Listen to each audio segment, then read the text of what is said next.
ना कोई मजहब उसका, न अल्लाह न भगवान, न हिंदू न मुसलमान। नाम से तिरंगा है वह, पर इस देश की है जान। रखवाले उसके एक नहीं अनेक हैं। क्या बात करते हो जज्बे की, इस पर मरने को तैयार है। इसी जज्बे के साथ भारत के उड़ीसा राज्य के कटक शहर में मशहूर वकील जानकीनाथ बोस के घर में 23 जनवरी 1897 में एक बच्चे का जन्म होता है, जिसका नाम वह रख देते हैं सुभाष चंद्र। सुभाष चंद्र बचपन से ही पढ़ाई में तेज थे। वो अपनी डिग्री कलकत्ता के कॉटेज चर्च कॉलेज से दर्शन शास्त्र में स्नातक की डिग्री लेके पूरी करते हैं और भारतीय प्रशासनिक सेवा की तैयारी के लिए वो 1919 में इंग्लैंड चले जाते हैं। 1920 में वो भारतीय प्रशासनिक सेवा के परीक्षा में चौथा स्थान प्राप्त करते हैं। उसी समय भारत मां को गुलामी से आजादी करने के लिए भारत में आजादी की लड़ाई रुद्र रूप धारण कर चुकी होती है और इसी रुद्र रूप को शांत करने के लिए अंग्रेज सरकार, अंग्रेज सेना भारत में जालियनवाला जैसे नरसंहार कर देती है, जिसमें लाखों लोगों की जानें चली जाती है। इसी खबर को सुनकर सुभाष चंद्र अपने भारतीय प्रशासनिक सेवा का इस्तीफा 1921 में दे देते हैं और आज़ादी की लड़ाई को ताकत देने के लिए भारतीय राष्ट्रीय कांग्रेस में शामिल हो जाते हैं।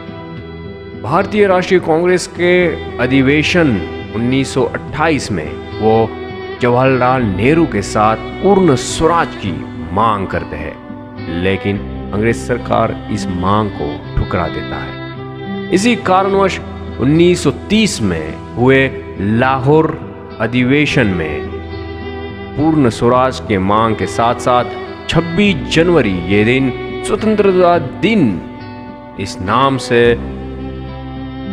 मनाया जाएगा, ये तय किया जाता है। इसी के साथ 26 जनवरी 1931 को सुभाष चंद्र कोलकाता में एक भव्य मोर्चे का आयोजन करके उसका नेतृत्व कर रहे होते हैं। तभी उन पर पुलिस लाठीचार्ज कर देती है और उन्हें गिरफ्तार कर देती है और उनके साथी एवं सुभाष जी को जेल में जाना पड़ता है।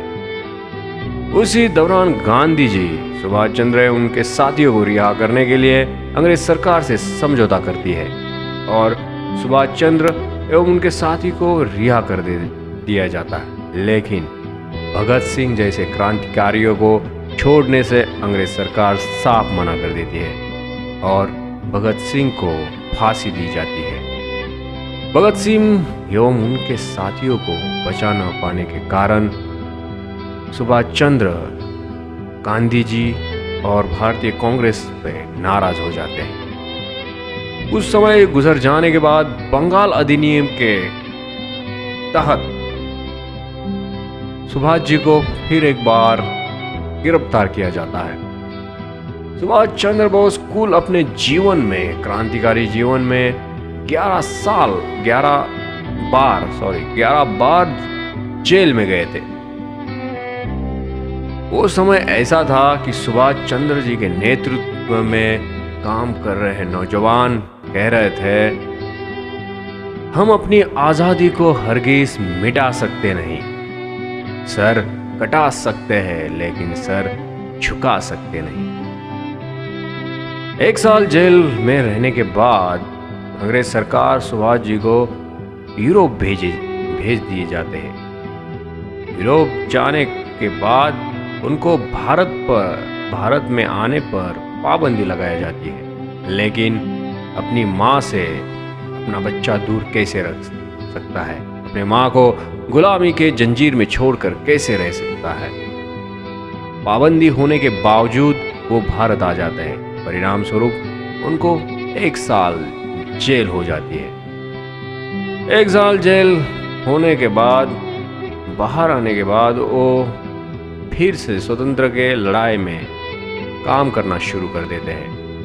उन्हें भारतीय राष्ट्रीय कांग्रेस के अधिवेशन 1938 के हरिपुरा अधिवेशन में उनको त्रिपुरा अधिवेशन का अध्यक्ष चुनाया जाता है। त्रिपुरा अधिवेशन 1939 में होता है, उसमें उन्हें दोबारा से अध्यक्ष चुनाया जाता है, लेकिन गांधी जी के समर्थन प्राप्त सीताराम मैया का उन्होंने 203 मतों से पराभव किया होता है। इसी कारण गांधी जी इसी हार को अपनी हार मानते हैं एवं सुभाष जी को दोबारा से अध्यक्ष स्वीकार करने से मना कर देते हैं और कहते हैं जो सुभाष जी के मतों से एवं सुभाष चंद्र बोस जी के मतों से या विचारों से सहमत नहीं है वो कांग्रेस से बाहर निकले। इसी कारण उन्हें भारतीय राष्ट्रीय कांग्रेस में काम करने में दिक्कतों का सामना करना पड़ता है और समस्या से तंग आकर वो 23 अप्रैल 1939 को भारतीय राष्ट्रीय कांग्रेस अध्यक्ष का इस्तीफा दे देते हैं।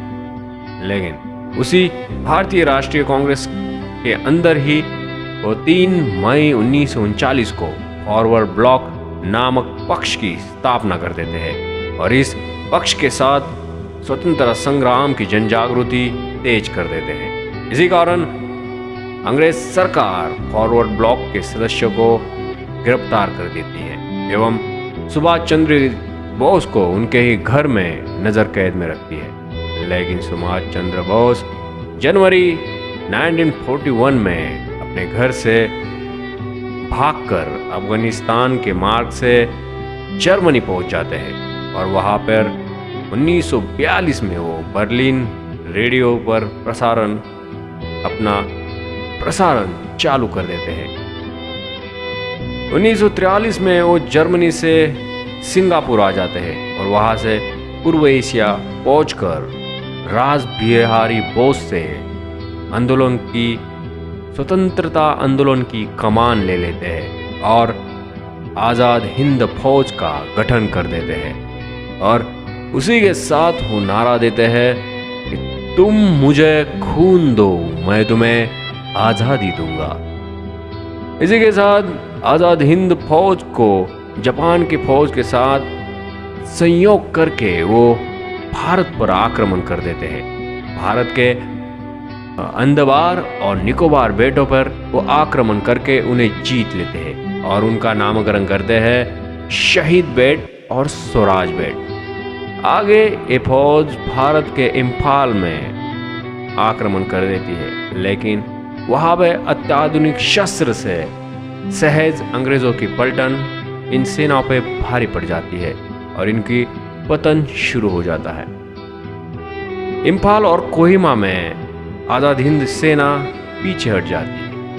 इसी के साथ नेताजी 6 जुलाई 1944 को आज़ाद हिंद के रेडियो पर महात्मा गांधी को राष्ट्रपिता संबोधित कर देते हैं और उसी वक्त गांधी जी सुभाष चंद्र जी बोस को नेताजी संबोधित करते हैं। लेकिन इस महान नेताजी का मृत्यु की कथा आज भी एक रहस्य है।